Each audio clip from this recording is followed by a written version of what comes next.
In this explanation, both capital T and capital T small t are tall plants, while only small t and small t is a short plant. In other words, a single copy of capital T is enough to make the plant tall, while both copies have to be small t for the plant to be short.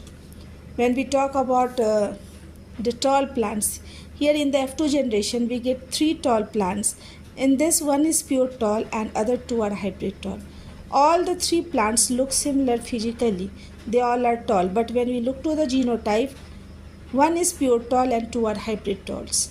But how we can find the genotype of a pure plant or a hybrid plant?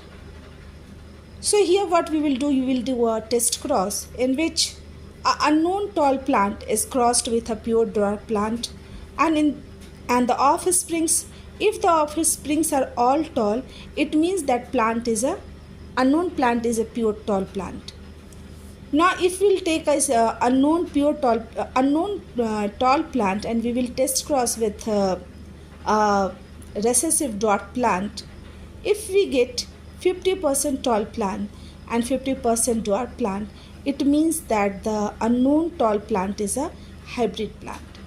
So we often do test cross to know the genotype of a pure plant or a hybrid plant.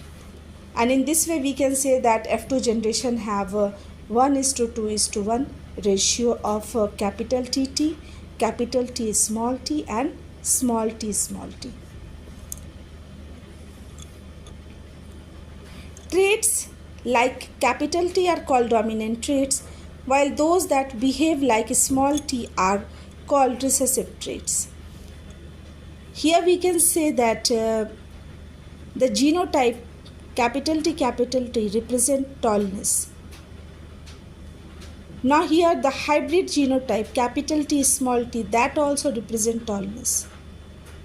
So here it means that if capital T is present in any gene, in any genotype, it means it will represent tallness only.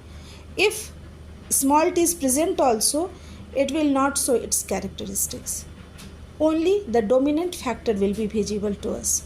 So here in capital T small t, capital T is dominant, capital T stands for tallness and tallness is the dominant factor.